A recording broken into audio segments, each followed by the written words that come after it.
Les grandes gueules en direct jusqu'à midi sur RMC et RMC Story. Autour de la table aujourd'hui depuis 9h ce matin, Jacques Maillot, le fondateur de Nouvelles Frontières, Fatima Idbounoua, professeur de français toujours en reconversion, Maxime Niedo, notre étudiant en histoire.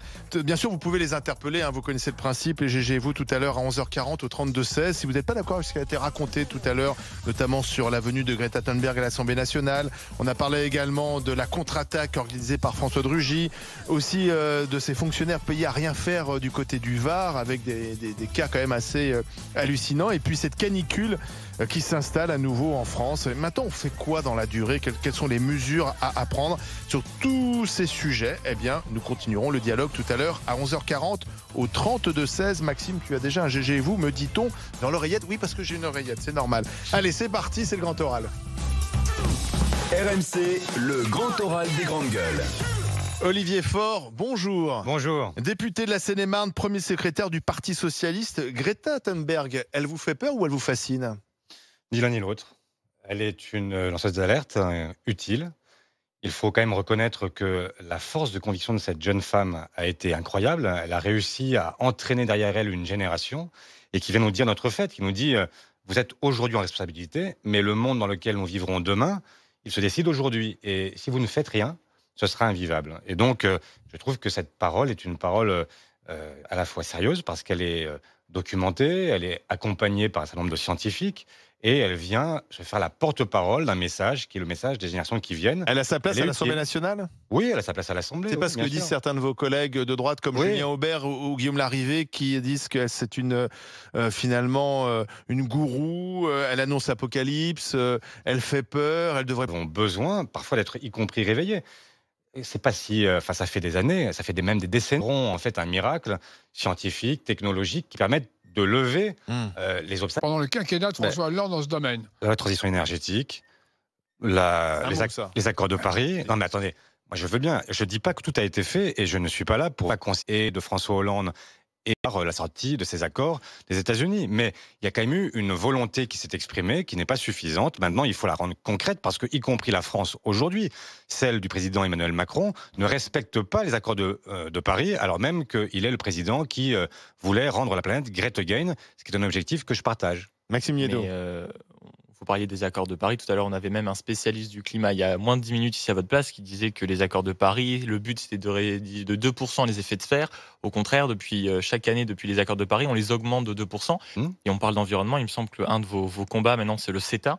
Or, est-ce que c'est pas un peu gênant de vous voir démarcher un peu partout sur les plateaux télé d'être contre le CETA, alors qu'il a été commencé sous Sarkozy, finalisé sous Hollande et validé sous Macron, mais que vous aviez largement défendu et que François Loncle, un député ministre, dit même qu'en 2017, vous lui avez demandé de présider la commission en charge de ça.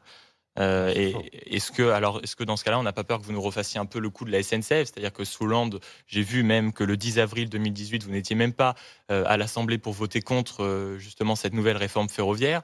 Est-ce que là, avec le CETA, vous n'allez pas nous faire pareil, nous fustiger tous les plateaux? Est-ce que les socialistes, c'est vrai que François Hollande a été pour le CETA? Alors, d'abord, je voudrais quand même vous faire part de ma propre cohérence. En fait, dès le mois de septembre 2016, j'ai écrit, à l'époque avec le président de la Commission du développement durable, Jean-Paul Chanteguet, et un certain nombre de parlementaires, nous avons écrit au président de la République pour refuser l'application provisoire du CETA. Dès cette époque-là, je me suis élevé publiquement contre les effets qui pouvaient être extrêmement dévastateurs de ce traité CETA. Et donc, depuis, les parlementaires européens socialistes ont voté contre au Parlement européen et nous n'avons cessé de dire que nous étions contre le CETA. Et donc, je n'y vois, moi, aucune incohérence. Et ce que dit François Loncle, et qui est d'une parfaite incorrection et qui a un culot monstre, c'est qu'au moment où il y a eu un débat à l'Assemblée, le seul débat qu'il y a eu, c'est un débat sur le fait de savoir s'il devait y avoir référendum ou pas. Et à l'époque, il y avait un groupe socialiste qui était divisé entre ceux qui voulaient un référendum et ceux qui ne le voulaient pas. Et donc, il y a eu des orateurs pour, des orateurs contre, et le groupe socialiste est parfaitement divisé en deux, entre ceux qui étaient pour le référendum et ceux qui étaient contre le référendum. Mais sur le CETA lui-même, Il n'y a jamais eu de position prise par le groupe socialiste que je Non, mais ce que je veux dire, c'est. Précisons le CETA, pour ceux qui nous écoutent, c'est un accord donc avec le Canada, un accord sur le commerce, le libre-échange. Mais on a l'impression qu'aujourd'hui, le commerce, c'est mal. C'est-à-dire que la mode est à l'écologie, à l'environnement. Alors, c'est plus qu'une mode, parce que c'est une vraie préoccupation. Mais alors, dans ce cas-là, on va arrêter de commercer parce qu'on craint l'arrivée de produits qui pourraient être potentiellement dangereux. Et on est beaucoup d'ailleurs sur des risques qui sont pour l'instant pas d'ailleurs avérés, mais qui pourraient être des risques dans le futur. Mais d'abord, il y a des risques quand on nous dit déjà aux hormones ou ils sont déjà avérés. Vous avez peut-être lu hier Le Monde, et dans lequel on nous apprend que 1 jour avant le vote du CETA, enfin, le ministère reconnaît le fait que effectivement, on ne pourra pas contrôler les farines animales, qui sont au départ de la maladie de la vache folle. Et donc aujourd'hui, on a découvert, enfin avant-hier, ce que disent les ONG depuis très longtemps, eh bien on découvre aujourd'hui que le ministère dit « Ah, peut-être que c'est trompé, effectivement, on ne pourra pas contrôler les farines animales qui seront absorbées par les bœufs que l'on fera importer du Canada ». Mais ce n'est pas la seule chose. Sur la question des pesticides, nous avons une politique, nous les Européens, nous avons une politique. Et ces normes-là, elles valent pour l'ensemble de notre territoire. Simplement, demain, avec le CETA, vous aurez la possibilité pour les Canadiens de venir contester devant les tribunaux arbitraux le fait qu'on leur interdise le marché, et ils le font déjà pour 46 pesticides. Non, ils viennent de faire le 4 juillet. Le 4 juillet, ils viennent de déposer dans le cadre de l'OMC un recours contre les Européens. Ils l'ont fait une première fois il y a 1 an, et ça a été refusé. Non, il y a des il y a déjà des recours qui ont été déposés à plusieurs reprises par les Canadiens qu'ils ont gagnés. Et ils ont cette fois-ci déposé contre 46 pesticides un recours devant l'OMC parce qu'ils considèrent que c'était une entrave au marché. Et donc, qu'est-ce qu'on veut? Est-ce qu'on veut effectivement être nourri avec des animaux qui sont eux-mêmes... les peurs. Mais je joue pas sur les peurs. Mais déjà, le consommateur est libre d'acheter ce qu'il veut, donc il n'est pas obligé d'acheter le poulet canadien. Et puis surtout, vous oubliez de dire que grâce à cet accord, en Europe, c'est pour ensuite avoir des normes qui viennent d'ailleurs et qui nous sont imposées par ça nous permet, par exemple, l'extérieur. le fromage français, grâce à cet accord, va être renforcé au Canada. Absolument. Parce qu'en fait, pour quand même qu'on puisse savoir précisément de quoi il s'agit, il faut quand même aussi préciser que ça va nous permettre aussi de vendre des produits qu'on vendait peut-être plus difficilement au Canada. Ça marche dans les deux sens. C'est le principe d'un accord commercial. Donc je vous pose la question au Parti socialiste. Donc aujourd'hui, on est contre le commerce, c'est ça maintenant parce qu'il faut surfer sur la vague verte. Que de caricature. Non, mais je vous pose la question. Bien sûr que on n'est pas contre le commerce. On a, comme vous l'avez précisé, nous avons commencé à négocier sur l'accord avec les Canadiens. Donc il ne s'agit pas de dire qu'il n'y a pas d'accord possible, mais pas n'importe quel accord. Pardon, Macron a amélioré l'accord. C'est pas parce qu'il a obtenu enfin d'ailleurs, en quoi il l'a amélioré? Dites-moi, parce que si vous pensez au veto climatique, vous avez compris que c'était une absurdité totale et que c'est en fait un trompe-l'œil qui est juste fait pour que les députés En Marche veuillent bien voter aujourd'hui ce traité. Mais c'est un veto qui n'existe pas. C'est pas un veto, c'est la possibilité d'invoquer devant les tribunaux arbitraux en fait une commission mixte qui est composée à la fois de Canadiens et de Français, qui n'est pas obligatoire pour le tribunal arbitral, qui n'est que consultative. Et derrière, vous avez la possibilité pour le juge arbitre de considérer qu'effectivement, il peut faire ce qu'il veut. Donc c'est du pipeau. C'est du pipeau complet. Donc il n'y a pas là de veto climatique. Et donc la question qui nous est posée à tous, c'est de savoir ce qu'on fait par rapport à cet accord. Est-ce qu'on est prêt à considérer que n'importe quel accord vaut, ou est-ce qu'au contraire on dit on vote non aujourd'hui pour renégocier et pour pouvoir continuer? Il a été validé. Non. On est dans le spectacle. Parce que pas du tout. Même appliqué. Mais il est appliqué aujourd'hui. Il y a une application provisoire parce que c'est un traité mixte. Il a été validé par les Espagnols, par les Anglais. Il suffirait que la France aujourd'hui dise non pour que ça oblige à une renégociation. Ce que je veux moi aujourd'hui, ça n'est pas de dire qu'on ne veut plus jamais converser avec le Canada. Ce serait absurde. C'est de dire renégociation. Je vous prie de croire que quand même on converse déjà avec le Canada sans CETA. Il y a déjà des importations qui se font dans ce cadre-là. Mais donc, s'il n'y a pas d'accord, le commerce continuera. Mais pour le coup, on ne pourra pas contrôler précisément ce qui arrive sur notre territoire. Aujourd'hui, on contrôle selon nos normes. Demain, on abaissera nos propres barrières aux frontières européennes parce qu'on considérera qu'il y a une forme de libre concurrence qui va s'exercer sur tout ce territoire-là. Et moi, ce que donc je veux vous dire ce matin, c'est que oui, il y a un accord, mais pas n'importe lequel. Et donc, il faut renégocier. Donc vous voterez contre. Et donc, je voterai contre.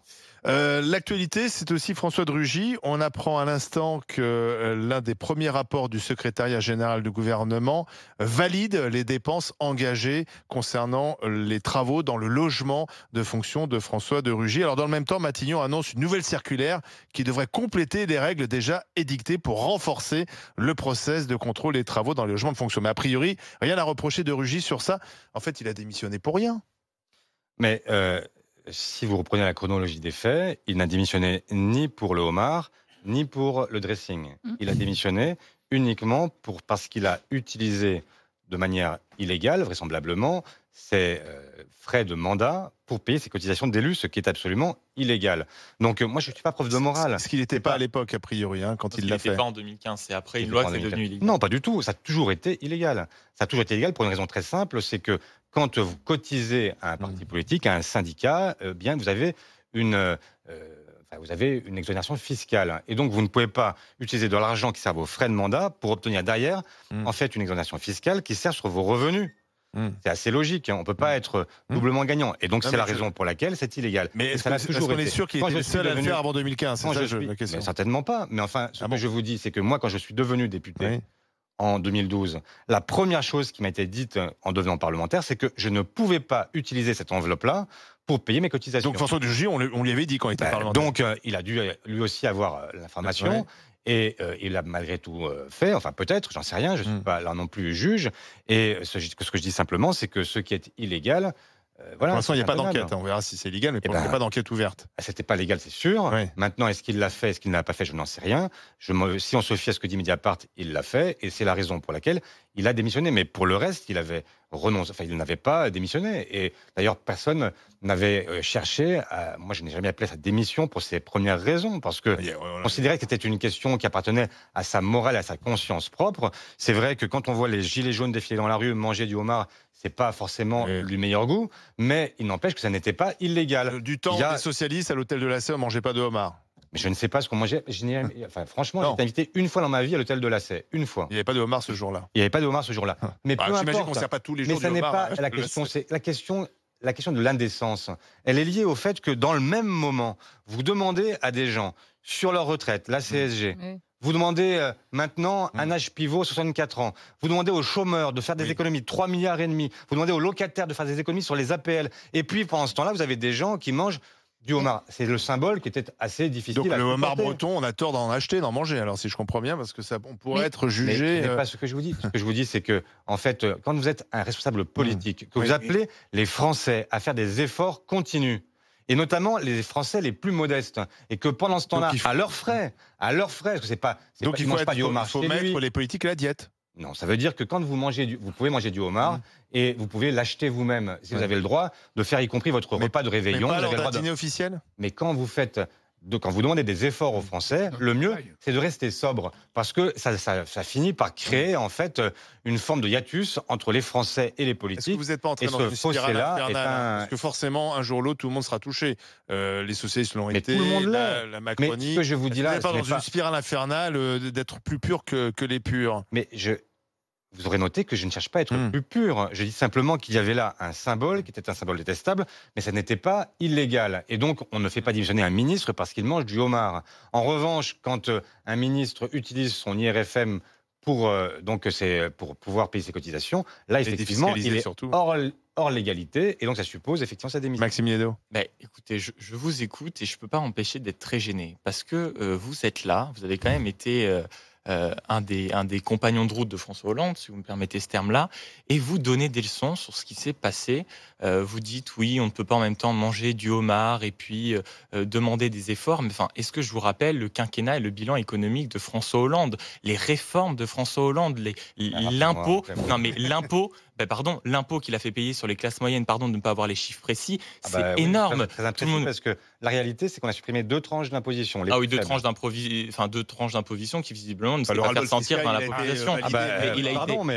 Pardon, mais enfin, de là à dire que... Est-ce que vous considérez que les gens qui sont des grandes fortunes ne peuvent pas il y a juger un matraquage sans précédent en 2012, pire que Sarkozy. Non. Et puis après, même la Cour des comptes a dit que, et puis excusez-moi de dire que la Cour des comptes a quand même dit que à la fin du quinquennat de François Hollande, le budget avait été insincère, qu'il y avait des dépenses qu'on aurait pu éviter. Et c'est vous qui, vraiment qu'on reprenne la Cour des comptes qui dit que le budget était insincère. Mais je me souviens encore de l'embarras de Michel Sapin au micro de France Info qui dit insincère, oui c'est vrai, je comprends pas. Et je vous rappelle pas les polémiques de François Hollande pendant tout ça pour dire que je suis assez impressionné de vos leçons un peu de morale. Je suis assez gêné. Alors que on a eu, non, mais au contraire, parce que vous dites oui, c'est un peu indécent. L'indécence a été aussi pendant le quinquennat de François Hollande. Rappelez-vous les pauvres, les sans-dents. Rappelez-vous les factures de coiffeur, les factures de teinture. Enfin, il y a quand même eu, je pense, assez de scandales pour que les socialistes évitent de venir faire des leçons sur les plateaux télé. Mais il y a eu des scandales pendant l'ère Hollande. C'est vrai. Le premier et le plus grand, ça a été Cahuzac. Mais qu'est-ce qui s'est passé avec Cahuzac ? Plus important que de Rugy, on peut même dire. Bien sûr. Ah oui. Bien sûr. Voilà un ministre. Mais voilà un ministre qui était ministre du budget, qui en fait appelait à la moralisation, qui appelait au fait qu'on traite l'évasion et les fraudeurs fiscaux, et qui lui-même était un fraudeur. Mais qu'est-ce qui s'est passé ? Précisément, on a enquêté, on a découvert. Mediapart a enquêté. Edoui Plenel est passé voir François Hollande en lui disant ce serait bien que tu déposes le dossier. François Hollande a dit il est hors de question, on n'entend pas, il me faut plus d'informations. C'est raconté dans tous les journaux. Et c'est surtout Edoui Plenel qui a écrit au procureur pour ensuite déclencher l'enquête. Et ça a été ensuite le phénomène médiatique. Ça pas François Hollande qui a condamné Cahuzac. Il y a eu des lois. Mais bien sûr que si. François Hollande n'a pas condamné Cahuzac. Mais vous ne pouvez pas condamner. Ils ne pouvaient pas condamner a priori. Et je me rappelle très bien de cette période-là, et y compris d'avoir parlé à l'époque avec Jérôme Cahuzac, qui m'a dit les yeux dans les yeux, qui mentait à tout le monde. Ce n'est pas moi, et même mon frère ne reconnaît pas ma voix sur l'enregistrement produit par Mediapart. Moi, je ne suis pas juge des consciences, je ne sais pas ce qui se passe à ce moment-là, et je lui fais crédit à minima. J'attends de savoir ce qu'il se passe. Il y a une enquête qui est en cours. Quand l'enquête permet de montrer qu'il est un menteur et un fraudeur, aussitôt, la décision est prise. Ça a été la même chose pour tous les cas de figure. Thomas Thévenoud, qui n'était pas, qui n'était en l'occurrence pas un fraudeur, mais qui payait toujours ses impôts en retard, mais qui les payait, parce que c'est quand même ça l'histoire. Eh bien, on a pris la décision qui convenait dès le démarrage. On peut continuer sur les chaussures d'Aquilino Morel, etc. Ça n'était pas illégal, c'était un symbole qui était plus que fâcheux. Il est parti pour autant. Finalement, malgré les lois, les circulaires, etc., il y aura toujours un comportement ou deux qui sera pointu du doigt. Mais Truchot, vous avez raison, il y aura toujours dans le troupeau des brebis galeuses. Vous aurez toujours, parce que c'est humain. C'est plus le troupeau qui galope. Et la question de la République exemplaire, ça n'est pas de savoir si vous aurez toujours des gens qui sont merveilleux, fantastiques, etc. Vous ne l'aurez jamais. Ah non. Mais c'est de savoir comment réagit le président de la République, comment réagit le Premier ministre, comment réagit le parti politique majoritaire, etc. Et donc, moi, je prétends qu'effectivement, dans ce quinquennat-là, il y a quelque chose qui s'est passé et on en a fini avec la loi des copains, des coquins, etc. Et quand il y avait quelque chose à reprocher à l'un d'entre nous, il a été immédiatement sanctionné. Et on continue d'évoquer l'actualité. Question à suivre de Fatima Bounoua, de Jacques Maillot sur l'avenir aussi du Parti Socialiste et plus généralement de la gauche. À tout de suite sur RMC Story. RMC jusqu'à midi. Les grandes gueules.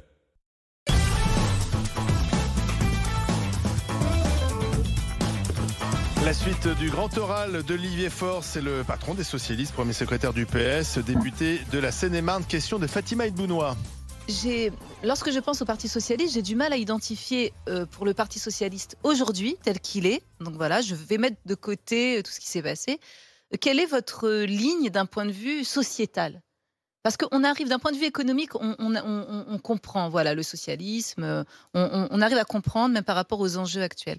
Mais d'un point de vue sociétal, j'ai du mal. Ça veut dire quoi sociétal pour toi, par exemple ? Pour toutes les questions de société, parce que par exemple, il y a des questions sur la PMA, et des choses qui vont se poser, sur la GPA, sur le cannabis, sur même le terrorisme aussi, mais en amont, sur ce qu'on appelle l'intégration improprement, sur la relation à la troisième génération de l'immigration. Toutes ces questions-là, on a du mal à entendre votre voix. On ne sait pas trop où vous êtes. Alors, c'est dommage, mais j'aimerais presque que vous me posiez les questions une par une et que je vous réponde sur chacun de ces points. Mais vous voyez à l'écran en fait le logo du PS avec marqué en dessous social, écologie. Moi, ce que je cherche à faire, c'est à marier une identité, la social-démocratie, qui pendant en fait un siècle a complètement irrigué le modèle social français. Ce que vous devez aujourd'hui au modèle social, vous le devez principalement à la gauche qui, année après année, a porté dans ses combats en fait ce qui fait l'art de vivre en France. Mais un modèle qui s'essouffle, qui s'est essoufflé. Et un modèle qui s'est peut-être essoufflé et qui doit se renouveler, notamment par l'écologie politique, qui est une autre façon d'interroger le système et qui doit permettre d'avoir une forme d'hybridation. Mais et aujourd'hui, on est... Hein. Mais je n'ai... Et alors L'Union. Pourquoi pas? Mais enfin, l'union avec les insoumis. Le problème de Jean-Luc Mélenchon, pour moi, est Jean-Luc double. Mélenchon. Pas Jean-Luc Mélenchon, c'est le fait qu'ils aient embrassé des thèses qui sont des thèses populistes. Je ne suis pas populiste et je ne le serai jamais. Et je suis européen, ce qu'il n'est pas. Ce sont les deux raisons fondamentales qui m'opposent aux insoumis. Mais pour le reste, sur un certain nombre d'approches, etc., notamment sur l'idée de marier le social et l'écologie, ça me paraît une évidence, ne serait-ce que parce que ça se cumule, les inégalités. Ça se cumule parce que vous avez des quartiers qui sont aussi les quartiers où on souffre le plus de la pollution, de la malbouffe, où ce sont les gens qui vont dans des usines où ils sont exposés aux matières dangereuses, etc. Et donc, ce sont les mêmes populations qui sont à la fois maltraitées sur le plan social et maltraitées sur le plan écologique. Et puis parce que ces deux sujets se cumulent, tout simplement parce que les régions qui vont être maintenant soumises au réchauffement climatique, exemple, etc., ce sont les mêmes. Mais sur des questions comme la sécurité, par exemple, moi, je reviens souvent sur ça parce que c'est l'été, on a l'impression, là il fait beau, on en parle peu, mais il y a une association comme, donc c'est Sécurité pour tous, qui parle de l'agression des personnes d'origine asiatique dans plusieurs, pas les touristes asiatiques, hein, mais les personnes françaises d'origine asiatique qui se font agresser à cause de préjugés racistes, disant voilà, ils vont avoir du liquide sur eux. Il y a eu des agressions très violentes, agressions filmées, notamment d'une femme, le Parisien en a parlé, on a voulu lui voler son sac, on l'a traîné par terre, la pauvre, elle s'est débattue. On parle de ces questions de sécurité-là, et j'ai l'impression que le Parti socialiste a du mal à se placer sur ces questions-là, sur les questions de la sécurité, sur les questions des violences chez les mineurs aussi, sur tout ça. Quelle est votre identité sur ces questions-là, aujourd'hui ? Franchement, j'ai presque peine à croire qu'on ne sache pas penser... Y compris sur un plan personnel, moi je suis eurasien, donc quand on parle de la communauté asiatique, ça me parle aussi. Oui, c'est pour ça que je vous en parle. Mais là-dessus, est-ce que vous pensez sérieusement qu'on pourrait être de ceux qui considèrent que ça n'est pas grave? Oui, mais justement, quels sont, oui, mais concrètement, qui sont les maires qui sont concernés par ces agressions? Ce sont les maires du 20e, du 13e, etc., qui sont socialistes et qui ont pris des mesures à chaque fois pour chercher à éviter en fait cette forme de stigmatisation. Mais là-dessus, on est dans une logique qui est une logique... Oui, mais quelles seraient vos mesures, justement? Vous êtes plutôt il n'y a pas de mesures spécifiques. À proposer plus de caméras, à proposer des sanctions plus fortes. Mais regardez ce qui se passe dans nos communes. En fait, partout dans les communes où nous dirigeons, en fait, ça se passe comme partout ailleurs. C'est-à-dire que quand il y a des zones qui sont des zones à risque, effectivement, elles sont vidéosurveillées et personne n'a la religion du laxisme. Et moi, je vois des maires partout qui ont exactement le même comportement quand ils font face à des problèmes de ce type. Et vouloir nous renvoyer à une espèce d'image qui serait celle de Babacool, qui supporterait pas, en fait, la police, l'armée, etc. Enfin, quand même, on a gouverné suffisamment longtemps dans ce pays pour qu'on sache très bien que nos ministres de l'Intérieur n'ont rien à envier à d'autres ministres de l'Intérieur sur le plan de la... Plus de leçons à recevoir là-dessus. Bien sûr, là-dessus, j'ai pas le sentiment qu'on on a été pris en défaut à quelque moment que ce soit. L'élection présidentielle, c'est l'élection majeure sur la 16e République. Oui. Est-ce que Bernard Cazeneuve peut être le candidat des socialistes et même peut-être le candidat d'une partie de la gauche à l'élection présidentielle? Écoutez, moi je n'ai pas de boule de cristal. Peut-être en avez-vous une, moi je ne sais pas. Ça s'est peut-être préparé au Sénat déjà, dans ce petit raout qui a eu lieu, là où il y avait tous les dirigeants socialistes. Je ne crois pas qu'on puisse tirer cette conclusion, parce qu'en réalité, en fait, c'était une réunion de famille avec les anciens, les nouveaux, etc. Et j'ai plutôt eu le sentiment que c'était la volonté du président Caner de chercher à retrouver une ambiance bon enfant avant l'été pour partir en vacances. On se déteste plus au Parti socialiste ? Je n'irai pas jusque-là, malheureusement. Il y en a encore beaucoup qui détestent beaucoup d'autres. Donc c'est le mal de ceux qui... Non mais ça a été un problème. Là, on plaisante, mais ça a été quand même l'un des problèmes du quinquennat Hollande, c'est qu'on a assisté à des déchirements entre socialistes et les Français d'ailleurs peut-être se sont sentis à un moment donné exclus. Mais bien sûr, et ils ont raison. De ceux qui l'étaient Mais pas, oui, bien etc. sûr, bien sûr. Et peut-être même ça a lassé. On s'est dit c'est plus possible. on peut Mais plus c'est la tolérer. raison pour laquelle, depuis 1 an que je suis Premier secrétaire, tous mes efforts ont d'abord été portés vers l'interne pour arriver à réconcilier des bandes rivales, que ça n'avait Oui. aucun sens. Oui, mais il faut Cette guerre de réconcilier tranchées en permanente. clarifiant. Oui, mais ce mot. Bien sûr, mais en Que n'avait clarifiant, pas bien fait sûr. François Hollande avant la Mais campagne. c'est la Ça, raison ça pour a laquelle, explosé depuis 1 en an, plein on vol. travaille sur le fond. On l'a fait sur le projet européen. On va le faire désormais sur le projet national. Ouais, mais- Boris Vallaud vient d'être nommé responsable en chef du projet socialiste parce que je souhaite effectivement que nous puissions avancer, mais sans ces rivalités d'un autre âge. Et malheureusement, ça n'est pas propre aux socialistes. Regardez, on est ces jours-ci avec les marcheurs qui se posent la question de savoir comment ils vont remplacer leurs responsables politiques. Ah oui. Ils sont 300 à l'Assemblée, ils sont C'est la 100. lutte des places, là. Ah oui, c'est la lutte des places. Ils sont 100 à être candidats. Non, mais là, on se dit, Oui, mais- stop. Oui, Ouais. mais- Et si la raison, pour Bernard Cazeneuve, je vais vous répondre au Oui. fond. Bernard Cazeneuve. Répondez-moi sur Ben 15 oui, bien sûr. un homme d'État, La question, Cazeneuve. non mais la question n'est pas. Moi, j'aime beaucoup Bernard Cazeneuve. C'est un Je l'ai ami. senti. Mais ce que je ne comprends pas, c'est qu'on puisse poser 3 ans à l'avance la question de savoir qui sera le candidat à l'élection présidentielle. Il n'y en a pas un seul qui a résisté à cette pression depuis 1974. Depuis 1974, il n'y a pas un seul candidat présenté comme gagnant à l'élection présidentielle qui a fini par gagner l'élection présidentielle. Enfin, on devrait quand même se poser des questions. Et moi, ce que je souhaite, c'est qu'on puisse d'abord se poser des questions de fond, retrouver les Français Mais oui. sur ce que nous avons à leur dire, répondre à Fatima plus largement sur toutes les questions qu'elle se pose encore sur ce qu'est le PS et sur ce qu'il porte. Et donc, à partir de là, effectivement, désigner celui d'entre nous qui aura le plus de capacité à Mais servir est-ce cet que idéal. vous êtes Est-ce déjà- que vous allez être Oui. capable de désigner celui-ci? Parce qu'on a vu pour les européennes, et j'ai posé la question à tous ces candidats, on avait l'impression qu'il y avait autant de partis que d'individus. Ils se disputaient sur des micro-détails infinis que l'opinion publique, que les gens qui allaient voter, pour nous, c'était vraiment infime, ces Fatima, différences. vous Ils avez étaient remarqué- incapables de se rassembler, c'était vraiment Mais- la lutte des oui, égaux. C'est mais- insupportable quand Mais même. Fatima, est-ce que vous avez remarqué que justement, dans cette élection européenne, il y a un seul parti qui a fait le choix du rassemblement au prix de la tête de liste? C'est le Parti socialiste. Moi, j'ai fait le choix, effectivement, de dire que le rassemblement, tout le monde en parle, mais personne ne le réalise jamais. Exactement. Et donc, il y a eu 3 partenaires qui ont cherché à s'associer avec nous. Nouvelle Donne, Pierre Larouturou, il y avait le Parti radical de gauche, avec Guillaume Lacroix, et puis il y avait ce jeune mouvement qui s'appelle Place Publique, avec Raphaël Glucksmann à sa tête. Eh bien, nous avons donné la tête de liste à Raphaël Glucksmann. Nous avons fait la parité sur les élus. C'est-à-dire que pas seulement hommes-femmes, mais ça c'est obligatoire, mais nous avons accepté l'idée, alors que nous étions le parti, quand même largement plus gros que tous les autres, et nous avons accepté l'idée qu'il y avait moitié pour le PS, moitié pour les autres.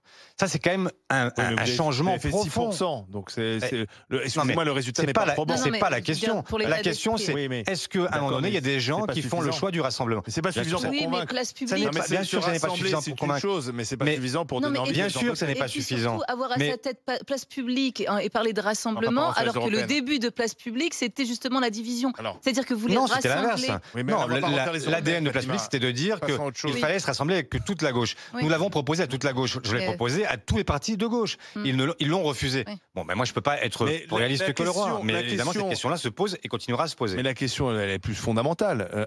Est-ce qu'on a encore besoin de la social-démocratie ?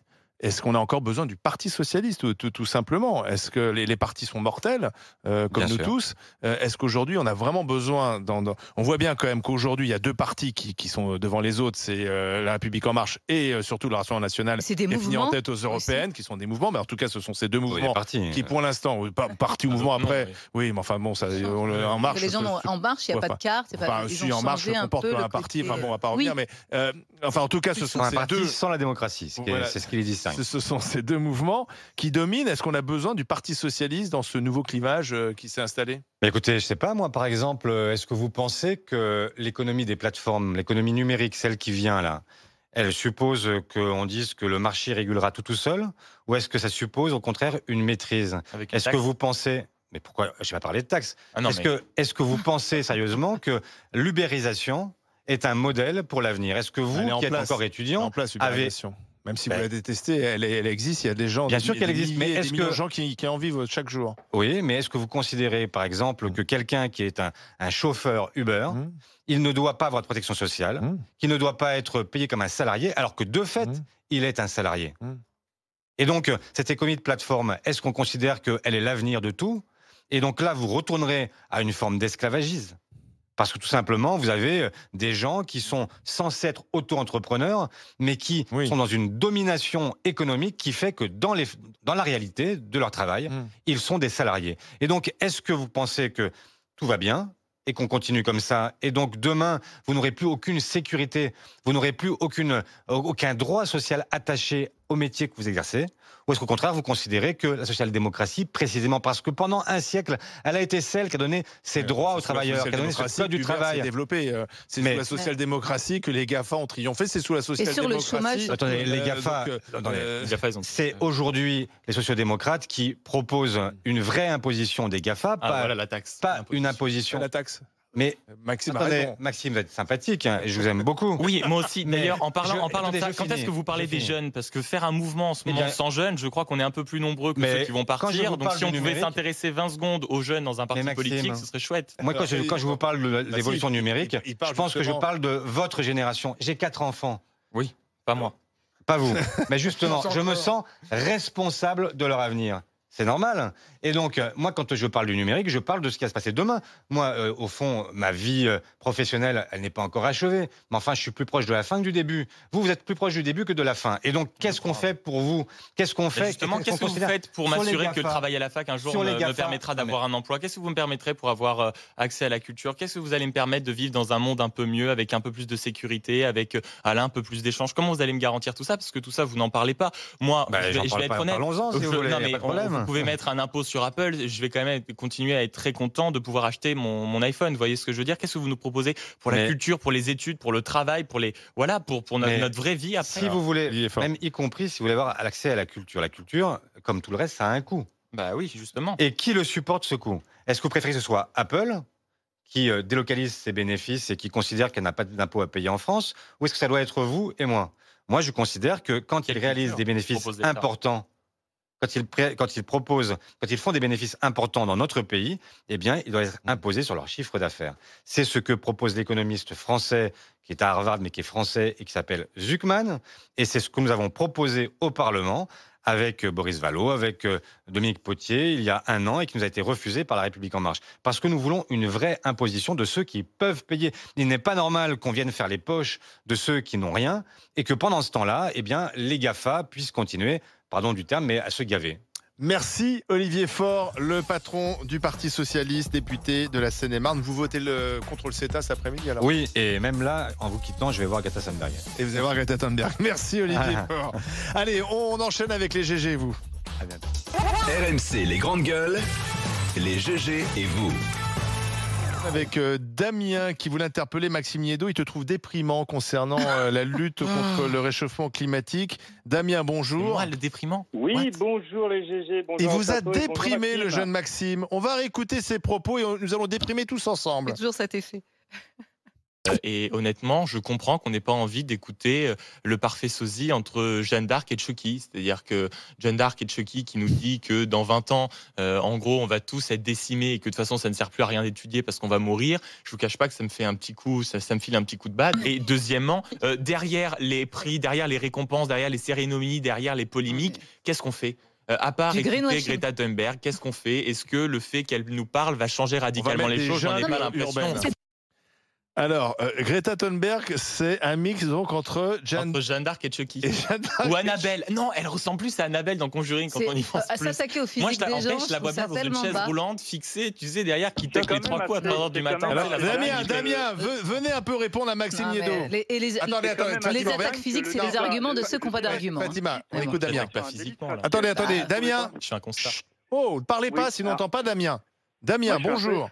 Bonjour, je suis un peu effaré que le débat tourne un petit peu au délit de faciès au premier degré.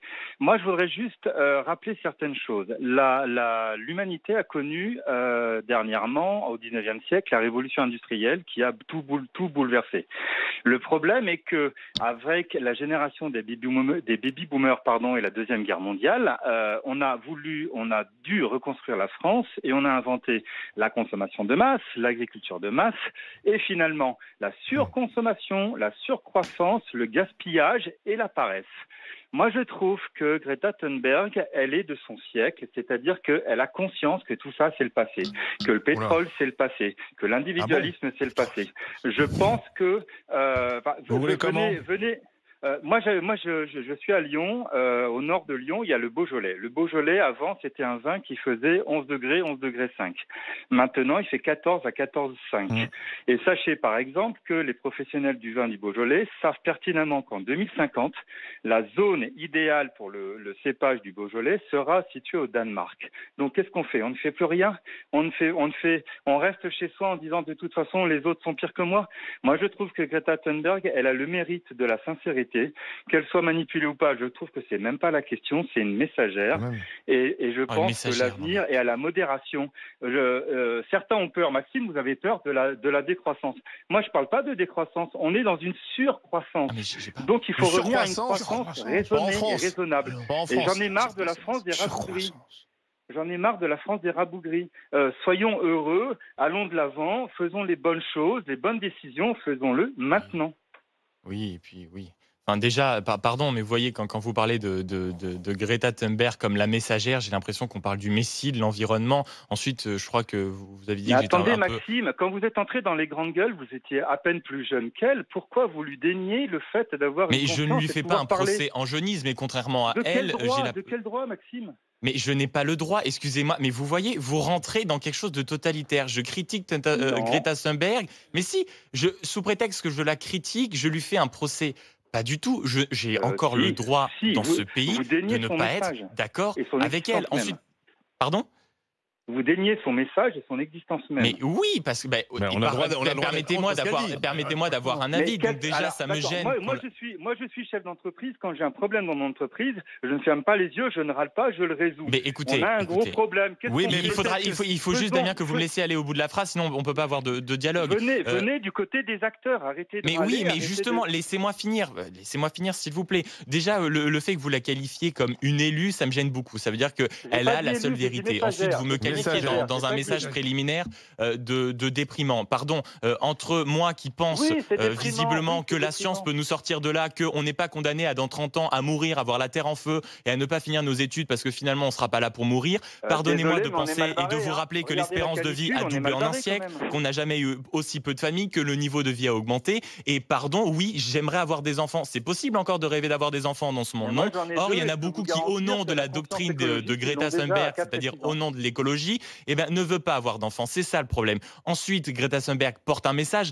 En effet, elle porte un message. Maintenant, la vision qu'elle a, c'est la vision qu'on a depuis 40 ans. Elle n'apporte rien de neuf, si ce n'est le message, la com et le personnage qu'elle est, c'est-à-dire une petite fille qui porte un message et qui s'engage. D'accord, maintenant sur le reste, c'est du catastrophisme. Dire et l'entendre dire avec un micro dans la main, je veux que vous paniquiez, je veux que cette terre, je ne sais plus trop quoi, bref, je ne vais même pas finir mes études parce que en gros, la terre aura disparu depuis. Non, ce n'est pas raisonnable et c'est pas ça l'avenir. Alors, Damien. Oui. Non, moi je suis pas d'accord. Moi je pense qu'il faut retrouver un espoir en l'avenir et se dire que c'est maintenant. Mais l'avenir c'est la science, c'est pas ça.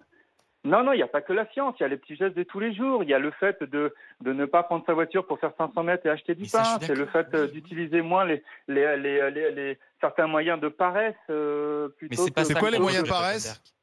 Les moyens de paresse, c'est par exemple prendre un ascenseur pour faire un étage. C'est de la paresse pure, c'est ridicule. Mais n'utilisons plus les ascenseurs, vous avez raison. C'est meilleur pour le cœur, en effet, de ne pas prendre l'ascenseur, ça c'est sûr. Pour faire du sport. Mais enfin bon, ça n'a rien à voir avec la planète, là. Si, parce que on est dans une société de consommation et de paresse, je trouve. Vraiment. Merci Damien, merci d'avoir appelé au 32-16 du côté du Rhône, et Guillaume est déjà là au 32-16 également pour interpeller Fatima à propos de François de Rugy. À tout de suite sur RMC et RMC Story. RMC, 9h midi, les grandes gueules.